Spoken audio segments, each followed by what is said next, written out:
আসসালামু আলাইকুম বন্ধুরা। উম, সবাই কেমন আছেন? আশা করি ভালো আছেন। তো আজকে আমরা সি এর প্র্যাকটিক্যাল কিছু দেখব, মানে কম্পাইলারের মাধ্যমে কিভাবে সি কাজ করে। তো আমরা এখন সি এর প্র্যাকটিক্যাল কিছু কাজ দেখব। এর জানতে হবে যে আমরা যে সি মানে প্রোগ্রামিং ল্যাঙ্গুয়েজ, প্রোগ্রাম কিভাবে লিখতে হয় এটা আমাদের প্রথমে জানতে হবে।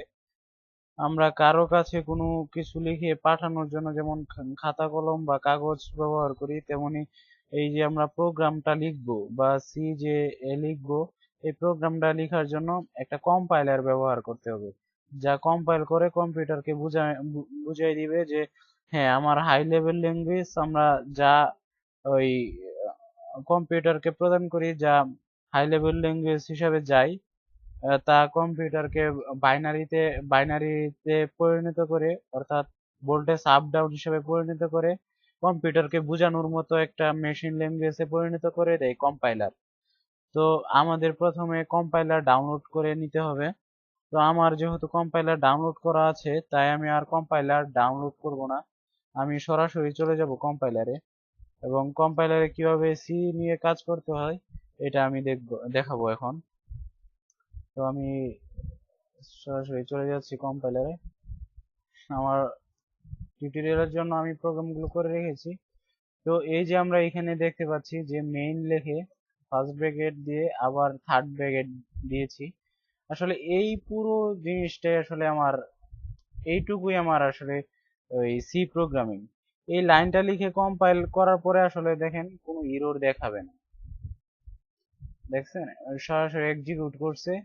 আমরা এখানে দেখতে পাচ্ছি যে build file, no target, in no project, দেখেন zero error, zero warning, 0 minute 0 second, এখানে কোনো এরর দেখাচ্ছে না। তো তার মানে আমার এই প্রোগ্রামটা ঠিক আছে। তো আসলে যে এ- এই প্রোগ্রামে কোনো ভুল নাই, কারণ এটা হলো সি এর যে মূল গঠন, এটা হলো সি এর মূল গঠন, এবং একে সি এর মেইন ফাংশন বলা হয়। এবং প্রোগ্রামে এন্ট্রি পয়েন্ট বলে, এই মেইন ফাংশনকে আসলে প্রোগ্রামের এন্ট্রি পয়েন্ট বলে।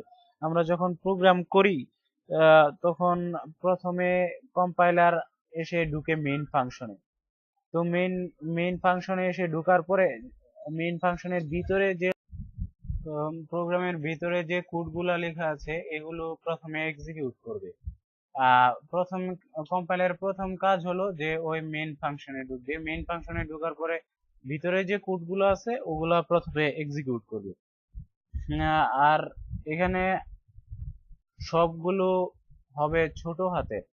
আমরা জানি যে আহ, সবগুলো অক্ষর স্মল স্মল লেটার হতে হবে। সিতে স্মল লেটার এবং ক্যাপিটাল লেটার মধ্যে আসলে পার্থক্য রয়েছে, এজন্য সি কে বলা হয় কেস সেনসিটিভ ল্যাঙ্গুয়েজ। আমরা যদি মেইনকে এখানে এম যদি ছোট হাতের না দিয়ে আমি বড় হাতের দেই, এগুলো দিকে খেয়াল রাখবো যাতে এগুলো বড় হাতের না হয়ে যায়। তো আমরা দ্বিতীয় কোডে চলে যাচ্ছি। তো 2 নাম্বার কোডে কি লিখছি যে এখানে প্রিন্ট এফ দিয়ে, প্রিন্ট এফ এর মাঝখানে আমি সাবস্ক্রাইব মাই চ্যানেল এটা লিখছি। তো এটা কিভাবে লিখছি, প্রিন্ট এফ লেখার একটা নিয়ম আছে। প্রিন্ট এফ আসলে একটা ফাংশন। তো প্রিন্ট এফ লেখার একটা নিয়ম আছে, যে প্রিন্ট এফ লেখার নিয়মটা হচ্ছে যে প্রিন্ট এফ লিখে ফার্স্ট ব্র্যাকেট দিয়ে তারপর ডাবল কোটেশনের ভিতরে, এই যে এগুলো হলো ডাবল কোটেশন, ডাবল কোটেশনের ভিতরে আমার লেখাগুলো লিখবো, যাই লিখবো তাই আমার প্রিন্ট করে দিবে। তো এখানে কিছু ভুল আছে, তো আমি এক্সিকিউট করে দেখাচ্ছি। তো এখানে আমরা দেখতে পাচ্ছি যে এখানে সে ভুল দিছে যে 4 নাম্বার যে লাইনে, এখানে এক্সপেক্টেড সেমিকোলন।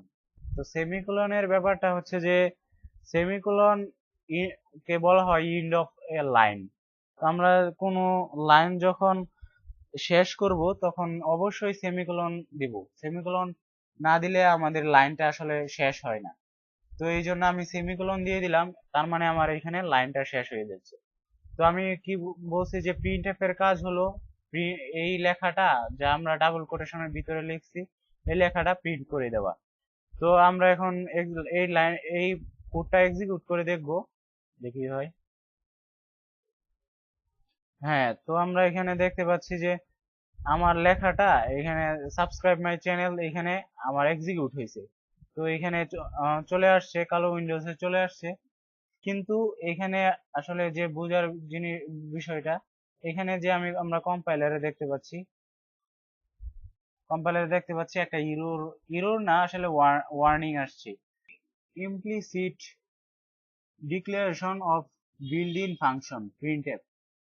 তো এখানে প্রিন্টএফ, আমরা যে বিল্ড ইন ফাংশনে প্রিন্টএফটা এখানে ইনকম্প্যাটেবল দেখাচ্ছে। তো এখানে কেন এই প্রিন্টএফ ফাংশনটা ইনকম্প্যাটেবল দেখাচ্ছে? কারণ এইখানে একটা এই প্রিন্টএফ ফাংশনটার যা কাজ, এই কাজটা যে বা প্রিন্টএফ যে আমাদের এই লেখাগুলা প্রিন্ট করে দেয়, এই প্রিন্ট কিভাবে সে করে দেয়, এই প্রিন্ট করে দেওয়ার আসলে প্রিন্টএফ কেও ইনস্ট্রাকশন দেওয়া থাকে যে তুমি তোমার ভিতরে যে ডাবল কোটেশনের ভিতরে যে লেখাগুলা থাকবো ওগুলা প্রিন্ট করে দিবে। তো এই জন্য আমরা এই লেখাগুলা প্রিন্ট হিসাবে পাই। তো এই প্রিন্টএফ কে যে ইনস্ট্রাকশন গুলো দেওয়া হয়, বা এই প্রিন্টএফ একটা ফাংশন, এই ফাংশনকে যে ইনস্ট্রাকশনটি দেওয়া হয়, এই ইনস্ট্রাকশন গুলো দেওয়া হয় একটা লাইব্রেরি ফাংশনের মাধ্যমে। Library function C library function সমৃদ্ধ ল্যাঙ্গুয়েজ। তো আমরা যখন এই যে দ্বিতীয় কোডটা আসছি, তো এইখানে আমি দেখতে পাচ্ছি যে যে প্রিন্টএফ এর ভিতরে লেখা আছে এবং উপরে আমি একটা লাইব্রেরি ইনক্লুড করছি, standard input output dot H. এটা একটা হেডার ফাইল। তো এটা আমি ইনক্লুড করছি। তো এটার মাঝেই বলে দেওয়া আছে যে আসলে প্রিন্টএফটা কি কাজ করবে। তো আমি যখন এই লাইনটা ইনক্লুড করা হয়েছে, তখন ওই কম্পাইলার বুঝে নিছে যে এখানে আমার যে প্রিন্টএফটা এটার কাজটা কি হবে। তো আগেরটা তাহলে কিভাবে এক্সিকিউট হলো? তো এইখানে তো আমি এই হ্যাশ ইনক্লুড দিয়ে আহ, এখানে তো আমি কোনো হেডার ফাইল ইনক্লুড করি নাই, তো এইটা কিভাবে এক্সিকিউট হলো? তো বর্তমান কম্পাইলার গুলো ওভাবে তৈরি করা যে এখানে সে অটোমেটিক্যালি নিয়ে নিচ্ছে যে প্রিন্টএফ এর কাজ হলো ওই লেখাগুলো আউটপুট হিসাবে স্ক্রিনে দেখানো, তাই সেইভাবে নিয়ে নিচ্ছে, কিন্তু ওয়ার্নিং রেখে যাচ্ছে। আমরা এখানে দেখতে পাচ্ছি বিল্ড মেসেজে সে ওয়ার্নিং রেখে যাচ্ছে যে এই ফাংশনটা প্রিন্টএফ এ ইনকমপ্লিট রয়ে গেছে। তো আমরা দ্বিতীয় ফাংশনটা এক্সিকিউট করব, সরি কোডটা এক্সিকিউট করে দেখব। হ্যাঁ, এইখানে আমরা কোডটা এক্সিকিউট করার পরে দেখতে পাচ্ছি এটা সাবস্ক্রাইব মাই চ্যানেল। এখানে এই কোডটা সরাসরি এই লেখাটা স্ক্রিনে আসছে, কিন্তু এইখানে আর কোনো ওয়ার্নিং নাই। এখানে ওয়ার্নিং নেই, কোনো ওয়ার্নিং নেই, ইররও নেই। তো এখানে আমরা দেখতে পাচ্ছি কোনো ওয়ার্নিংও নেই, এররও নেই। কারণ হচ্ছে যে আমি ইনক্লুড দিয়ে এটি পরিপূর্ণ করে দিচ্ছি। তো এইখানে আরেকটা জিনিস দেখতে পাচ্ছি, প্রসেস রিটার্ন 20 ব্র্যাকেট দিয়ে, সরি অ্যারে দিয়ে এখানে 0 × 14 লেখা, আর এটা হচ্ছে প্রোগ্রামের এক্সিকিউট টাইম। তো আমরা এই যে যে আর এটা হলো প্রোটোটাইপ সম্পর্কে আমি পরে বিস্তারিত বলবো। তো এইখানে যে হেডার ফাইলটা যেভাবে লিখতে হয় এটা হলো লেখার নিয়ম।